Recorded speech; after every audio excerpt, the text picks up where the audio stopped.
हथीन विधानसभा में सकारात्मक बदलाव के लिए घर घर दस्तक कार्यक्रम, जिसमें हर घर में जाके हम नॉक कर रहे हैं कि भाई जागिए, बदलाव कीजिए, अच्छा, गंदा बदलाव नहीं। पर्यावरण पर पिछले 10 सालों में बहुत काम करने की कोशिश की है। 5 लाख फल वाले पौधे लगवाने की कोशिश की। जो अभी हम बात कर रहे थे, कैंसर फैल रहे हैं, क्यों फैल रहे हैं? क्योंकि हम गंदी चीजें खा रहे हैं। एक धार्मिक मुद्दा है यमुना के साथ, क्योंकि ब्रजभूमि और कृष्ण जी का बड़ा इससे लगाव रहा है। दूसरा, हमारी सेहत को लेके, सच्चाई को लेके, अब क्योंकि गंदा पानी है तो वो साफ होना चाहिए। उस उद्देश्य को लेके हमने लोगों में जन जागरण चलाया था कि लोग एक होकर के सरकारों तक जाएं, समाज को आगे बढ़ाना है, देश को आगे ले जाना है, देश को विकसित करना है, किसान को आगे ले जाना है, क्योंकि सिंचाई का माध्यम पानी है। माई हिंदी की चुनावी चर्चा में आज हमारे साथ सिंचाई विभाग में कार्यरत रहे डॉक्टर शिव सिंह रावत जी मौजूद हैं। इनसे आज चुनावी चर्चा भी बात करते हैं और तमाम ऐसी बातें हैं जो आज इनसे हम करते हैं। सर, माई हिंदी पर सबसे पहले आपका स्वागत है। सबसे पहले तो माई हिंदी के दर्शकों को और आपको मेरी नमस्कार और आपका बहुत बहुत धन्यवाद कि आपने मुझे मौका दिया अपनी बात रखने का। सर, सबसे पहला सवाल मेरा ये है कि आपने एक यमुना बचाओ पद यात्रा शुरू की थी। आपने कब से कब तक वो यात्रा की थी और क्या उसका असर निकल के आया? देखो, यमुना यात्रा जो हमारा करने का पर्पस था वो ये था कि क्योंकि मैं सिंचाई विभाग में अधिकारी रहा हूँ, तो मुझे ये पता था कि हमें जो पानी मिल रहा है वो ओखला से मिल रहा है। वो बेसिकली यमुना का पानी नहीं है, वो दिल्ली का गंद है, चाहे वो इंडस्ट्रियल वेस्ट हो, चाहे वो एसटीपी का पानी हो, सीवरेज का पानी हो। तो वही हमें आगरा और नहर से और गुड़गांव नहर से इन एरियाज को आ रहे हैं, तो वो दिल्ली का गंद है। तो उसको साफ करने के लिए या उस पानी को कैसे स्वच्छ किया जाए, उसको लेके चिंतन था और मैंने पीएचडी भी इस विषय को लेके यमुना पे की थी। और मैं इजराइल भी 2022 में होके आया था, तो मैंने वहां देखा कि इस तरह के गंदे पानी को साफ करने के लिए वहाँ प्राकृतिक तरीके हैं, प्राकृतिक तकनीक हैं, तो वो तकनीक हमारे यहाँ भी हो सकती है। तो हम लोगों के जगाने के लिए वो यात्रा मैंने इसलिए की थी कि लोग एक बार जागरूक हों और ये पहचान पाएं कि एक धार्मिक मुद्दा है यमुना के साथ, क्योंकि ब्रजभूमि और कृष्ण जी का बड़ा इससे लगाव रहा है। दूसरा, हमारी सेहत को लेके, सच्चाई को लेके, अब क्योंकि गंदा पानी है तो वो साफ होना चाहिए। उस उद्देश्य को लेके हमने लोगों में जन जागरण चलाया था कि लोग एक होकर के सरकारों तक जाएं और अपने इस विषय को उठाएं, क्योंकि सरकार के पास बहुत सारे काम होते हैं, तो वो प्रायोरिटी जब भी देती है जब लोगों की आवाज आने लगती है। तो एक वो आवाज बनने की कोशिश की थी सरकार और लोगों के बीच में, और वो सफल होगी ऐसा मेरा पूरा विश्वास है, क्योंकि हमने प्राकृतिक तरीके से जो कंपनियां इस विषय में काम कर रही हैं उनसे हमने मोटा मोटा एक प्रोजेक्ट बनाए हैं। तो अभी क्योंकि पीछे पार्लियामेंट के इलेक्शन थे, अब ये फिर इलेक्शन का मुद्दा चल पड़ा, तो ये इमीडिएटली इलेक्शन के बाद उस विषय को हम भारत सरकार और हरियाणा सरकार, जो भी नई सरकार बनेगी, उनको रखेंगे और इस पर अगले 5 सालों में हर हालत में इस पानी को साफ कराने की कोशिश करेंगे। तो आपने अभी कहा कि प्राकृतिक तरीके से उसको साफ किया जा सकता है। वो प्राकृतिक तरीके क्या थे, जनता भी जानना चाहती है। देखिए, एक तो होता है एसटीपी लगते हैं, उसमें बहुत बड़ी जमीन चाहिए। एक होता है कि जो पानी बह रहा है उसी के अंदर बैक्टीरिया डाले जाते हैं, या एलगी होती है टेक्निकल टर्म से, या एक आजकल नैनो टेक्नोलॉजी आई हुई है। वो उससे क्या होता है कि जो पानी के अंदर जो डायटम्स हैं वो इतने तेज गति से काम करते हैं कि जो गंद है उसको तोड़ देते हैं और वो बहुत माइन्यूट हो जाता है और वो छन जाता है और साफ पानी आगे बहने लगता है। तो उसमें अलग से कोई प्लांट लगाने की जरूरत नहीं है कोई, और उसी बहते हुए पानी में हम उसको कर सकते हैं। जिस तरीके से आप गए, घर घर जाकर यमुना बचाओ पदयात्रा आपने की, घर घर जाकर आपने लोगों को इसके प्रति जागरूक भी किया, तो कहीं ऐसा भी समस्या निकल के आई कि छोटी जो नालियां हैं वो यमुना से जुड़ी हुई हैं, जो घरों की गंदगी है वो भी यमुना में आ रही है? क्या ये लोगों की लापरवाही से भी तो गंदगी हुई है? बिल्कुल, आपने बहुत सही मुद्दा उठाया है। हम कई बार क्या होता है कि बड़ी समस्या को देख रहे होते हैं और सरकारों पर दोष आरोपण करते रहते हैं कि इसने ये नहीं किया, उसने। लेकिन अगर हम उसको, जो जैसा प्रश्न आपने उठाया, उसको बारीकी से जाएं तो हम सब वही तो कर रहे हैं। मुख्य कारण यही है क्योंकि एक नहीं, ऐसी कई नालियां हैं जो बस फर्क इतना है कि एक आदमी इतना कर रहा है और हम इतना सा कर रहे हैं, लेकिन हम भी तो लाखों लोग हैं। एक इंडस्ट्री मान लो इतना कर रही है, लेकिन हम भी 100 गांव में, मान लो 100 गांव मिलके उसका आधा 1/4 कर रहे हैं, तो कहीं ना कहीं हम भी उसका पार्ट हैं। जी। इसलिए हम वो जगाने के लिए भी हमें भी अपनी आदतों में सुधार करना पड़ेगा, समाज को आगे बढ़ाना है, देश को आगे ले जाना है, देश को विकसित करना है, किसान को आगे ले जाना है, क्योंकि सिंचाई का माध्यम पानी है, तो वो साफ होगा जब भी बात बनेगी। उसके लिए सबको इकट्ठा होकर काम करना पड़ेगा। अब हम इतने ज्यादा हमारे किसान भाई हैं, वो ज्यादा पैदा के चक्कर में इतना केमिकल्स डाल रहे हैं, फर्टिलाइजर डाल रहे हैं, उनको ये पता ही नहीं भी इसका कितना नुकसान है। अल्टीमेटली उस सॉइल के अंदर जो उगेगा उसको हम ही तो खाएंगे, किसान ही तो खाएगा, तो उसी को नुकसान करेगा। लेकिन वो कहीं मन में चीजें उसके आ नहीं रही थी, वो समझाने की कोशिश की है, और उसमें लोगों को मैंने ये देखा है कि भोले लोग हैं, जल्दी मान भी जाते हैं, जागरूक हुए हैं लोग। हाँ, लेकिन उसको लगातार एक सतत प्रयास की जरूरत है। ऐसे नहीं कि 2 महीने कर लिया फिर छोड़ दिया।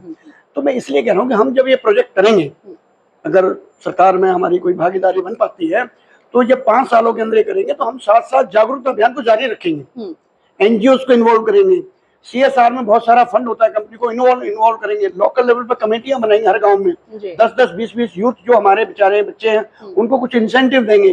वो जो ऐसा कुछ कर रहा होगा उसको समझाएंगे, भाई ऐसा मत करिए, पानी को बर्बाद मत करो। हम वाटर कंजर्वेशन पे भी बात करेंगे और पानी की क्वालिटी को इम्प्रूवमेंट करने के लिए भी बात करेंगे।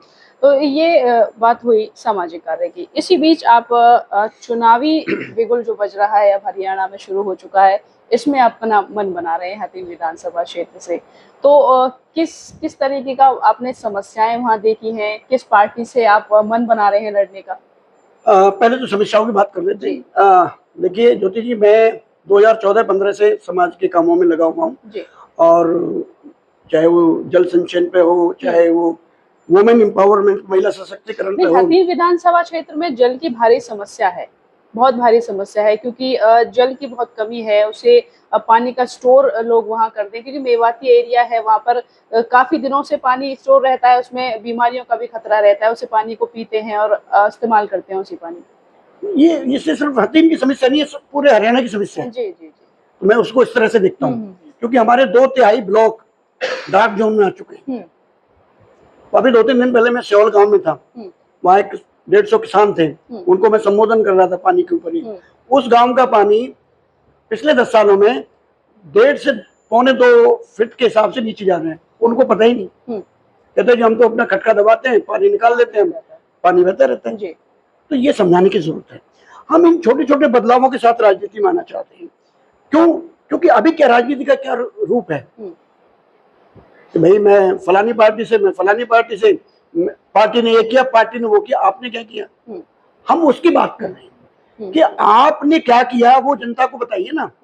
हमने शिक्षा पे, सिंचाई पे, हेल्थ पर, नौजवानों पर, महिला सशक्तिकरण पर, पर्यावरण पर पिछले 10 सालों में बहुत काम करने की कोशिश की है। 5 लाख फल वाले पौधे लगवाने की कोशिश की। जो अभी हम बात कर रहे थे, कैंसर फैल रहे हैं, क्यों फैल रहे हैं? क्योंकि हम गंदी चीजें खा रहे हैं। महिलाओं में आप देखेंगे, आप महिला है, आपको पता होगा B12 की कितनी कमी है, विटामिन की कितनी कमी है। क्यों? क्योंकि उनको खाने में अच्छी चीजें मिल नहीं रही। तो हमने कोशिश की कि हर किसान कम से कम 5-10 पौधे अपने घर में, खेत में लगाए, तो वो जो फल होंगे घर वाले तो खाएंगे। और हमारे यहाँ अभी भी क्या है, पहले आदमी को मिलता है, बेटे को मिलता है, बाद में बेटी को मिलता है। तो मान लो कि उसने 5 फल वाले पौधे लगा लिए, तो कुछ तो बचेगा बेटी को मिलने के लिए, बहू को मिलने के लिए। हम उस माइन्यूटली तक काम करना चाहते हैं, हम वो बदलाव चाह रहे हैं, इसलिए हम राजनीति में आना चाहते हैं। अभी किस पार्टी से फोन आ रहा है टिकट के लिए? देखो, जब आप चर्चा में आने लगते हैं और समाज कुछ कुछ कहने लगता है आपके बारे में, पार्टियां तो निश्चित ऐसे आदमी को ढूंढने की कोशिश करती हैं। और विषय पार्टी का नहीं है, विषय है कि राष्ट्र के लिए कौन काम करना चाहता है, देश के लिए कौन काम करना, किसान के लिए कौन काम करना चाहता है। जो गांव है, उस गांव में अकेला किसान नहीं है, कारीगर भी हैं, गरीब लोग भी हैं, जिनके पास रोजी रोटी का साधन नहीं है, वो भी है।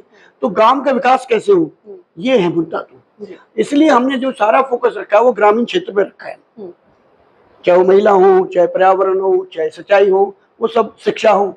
अब आप देखिए, हमने बिना भेदभाव के, चाहे वो हिंदू गांव में, क्योंकि हथीन में क्या है कि कुछ हिंदू गांव है, कुछ मुस्लिम गांव है, तो हमने बिना किसी झंझट के सब गांव में एक जैसा काम करने की कोशिश की है। खिल्लू का स्कूल में हमने बहुत बड़ा काम किया है, उसकी बाउंड्री वॉल, उसके नया फर्नीचर, नया वहाँ पर ड्रिंकिंग सिस्टम के लिए सिस्टम बनाया है, नए वहाँ पर स्लोगन्स लिखवाए हैं। उसके अंदर मैं आपको वीडियो दिखाऊंगा अभी इंटरव्यू के बाद। जैसे पावसर गांव है, किल्लू ये अपना मीठा का गांव है, उनमें 16 लाइटें लगवाई हैं गलियों में, 30-30, 35-35, वो अभी भी जल रही है 5-6 सालों से। नहीं, ये मुद्दे शिक्षा है, रोजगार है, बेरोजगारी है, पानी है, बिजली है, सड़कें हैं, ये मुद्दे तो सभी पार्टी के उम्मीदवारों के हैं। तो जनता अगर आपको वोट दे तो आप निर्दलीय भी लड़ेंगे या किसी पार्टी से आपका कोई मन है कि मैं इस पार्टी से ही लड़ूंगा? क्योंकि जैसा मैंने बताया और आपने पहले प्रश्न भी किया था कि भाई जब वो काम करता है कोई भी इंसान तो सबकी नजर में आता है, ऐसे तो है नहीं कि भाई वो इनविजिबल होता है, तो उसमें पार्टियों की भी नजर में आते हैं। मेरा पहला प्रयास ये है कि भाई जो जिस फिलॉसफी पे मैं काम कर रहा हूँ, जिस पार्टी के साथ मेरी वो फिलॉसफी मिलती हो, मैं उसमें अगर वो मुझे कहते हैं तो मैं डेफिनेटली वहां जाऊंगा। लेकिन क्योंकि मैंने 10 सालों से जो काम किया है लोगों के बीच में, और अभी मैंने एक कार्यक्रम चला रखा है हथीन के क्षेत्रों में, हथीन विधानसभा में सकारात्मक बदलाव के लिए घर घर दस्तक कार्यक्रम, जिसमें हर घर में जाके हम नॉक कर रहे हैं कि भाई जागिए, बदलाव कीजिए, अच्छा, गंदा बदलाव नहीं, गंदा तो सभी कर रहे हैं, अच्छा बदलाव के लिए तैयार रहो और साथ दो। लोग दिल से भावनाएं जुड़ रही हैं उनकी, तो मुझे जनता का पूरा प्यार है, तो मैं तो सब तरह से तैयार हूं। जनता की भी आवाज होगी किसी एक पार्टी के लिए या तमाम पार्टियों के लिए, क्योंकि आपको क्या लगता है आपकी फिलॉसफी किस पार्टी से मैच करती है? तो ये विषय ऐसा है कि राष्ट्र निर्माण के लिए सब पार्टियां काम कर रही हैं, लेकिन कई लोग सिर्फ कागजों में होते हैं, कई फील्ड में काम करना चाहते हैं। जो भी पार्टी रियलिस्टिक वे में जैसे मैं काम कर रहा हूँ ऐसे काम करती होगी तो मेरे को कोई एतराज नहीं। हाल ही में एनएल बसपा का गठबंधन हुआ है और इलेक्शन भी मजबूत हो गया कि कांग्रेस का, क्योंकि कांग्रेस में अब हर्ष कुमार भी जो है उनकी भी दावेदारी हो रही है, बीजेपी सरकार में है। तो क्या लगता है किस पार्टी से मजबूती मुकाबला रहेगा आपका, अगर आप निर्दलीय भी लड़ते हैं या किसी पार्टी से भी लड़ते हैं? तो देखिए विषय ये है, प्रजातंत्र में एक तो ज्यादा राजनेता होना बहुत जरूरी है, पार्टियां भी एक्टिव होना बहुत जरूरी है, लेकिन सिर्फ यही भर नहीं है। प्रजातंत्र में डिलीवर कौन करता है? बेसिकली प्रजातंत्र है किसके लिए? जनता के लिए। किसी भी पार्टी को या किसी भी कैंडिडेट को, चाहे वो आजाद है किसी पार्टी का, कौन जिताता है? जनता देती है। तो जनता के प्रति कौन समर्पित है, कौन काम करना चाहता है, मुद्दा ये है। बात बीजेपी, कांग्रेस, बसपा या किसी जिनका नाम आप जिनका भी ले रहे हैं वो नहीं है। मुद्दा जनता ने देखना भी आपका काम कौन कर सकता है, और काम करने के कई तरीके हैं। अच्छा काम कौन कर सकता है, जो उनकी धरातल पे समस्या आ रही है उनको कौन दूर कर सकता है। धरातल पे समस्या क्या है? शिक्षा है, हेल्थ का इश्यू है, लड़की अपनी औरतों की क्या हालत हो रही है बेचारियों के हेल्थ के मामले में, और अपना पानी है, सिंचाई का पानी है, चाहे पीने का पानी है। तो इन विषय को लेके हम काम कर रहे हैं और जनता इस बात की भावना को समझ रही है। उन्हें इस बात से कोई फर्क नहीं पड़ता कौन सी एक्स पार्टी है, वाई पार्टी है, जेड पार्टी है या कौन कैंडिडेट है। जनता की चाहत है जो आप चुनाव लड़ रहे हैं। बिल्कुल बिल्कुल बिल्कुल। तो आखिरी सवाल, मुद्दे आपने बताए, किस तरीके से राजनीतिक जो है वो समीकरण रहेगा और किस तरह आप जनता के बीच जाएंगे, और भी समस्याएं जो निकल के आ रही है वो क्या है? देखो मेन समस्या तो यही है जो हमने अभी डिस्कस की है। हम लोगों के बीच में और गति के साथ बढ़ रहे हैं और लोगों में समस्याएं इतनी आसानी से हल भी नहीं होती। कई बार ऐसा होता है जैसे आजकल बिजली की समस्या चल रही है, लेकिन वो उसके और भी कई कारण है। आपका लोड इतना है और इलीगल लोड उसमें उतना ही है, तो वो सिस्टम करेगा क्या? तो सब चीजों को देखना उसमें पड़ता है। इश्यूज इस तरह के। मुख्य मुकाबला हथीन विधानसभा क्षेत्र से कांग्रेस और भाजपा का होगा। यदि दोनों पार्टियों में से कोई भी एक पार्टी बुलाती है तो जाएंगे आप, कांग्रेस या बीजेपी? वो जब ऐसा समय आएगा तो तभी आपको बुला के दोबारा इंटरव्यू करेंगे। तो ये थे सिंचाई विभाग में कार्यरत रहे डॉक्टर शिव सिंह रावत, जिन्होंने यमुना बचाओ पदयात्रा से शुरुआत की और अभी भी लगातार उनका अभियान जारी है। यमुना की साफ सफाई के लिए जो है वो लगातार लोगों को जागरूक करते हैं और कहीं ना कहीं अब लोगों की चाहत है कि ये हथीन विधानसभा क्षेत्र में आए और इस तरीके के जो सुधार हैं वो इस क्षेत्र में आकर के करें। इन्हीं को लेकर के वह चुनाव लड़ने का मन बना रहे हैं। पार्टी अभी तय नहीं की है, जनता की आवाज है, अगर टिकट भी नहीं मिलती है किसी भी पार्टी से तो निर्दलीय भी ये लड़ेंगे। ऐसी ही तमाम खबरों के लिए आप माई हिंदी के साथ जुड़े रहें और लगातार बने रहें।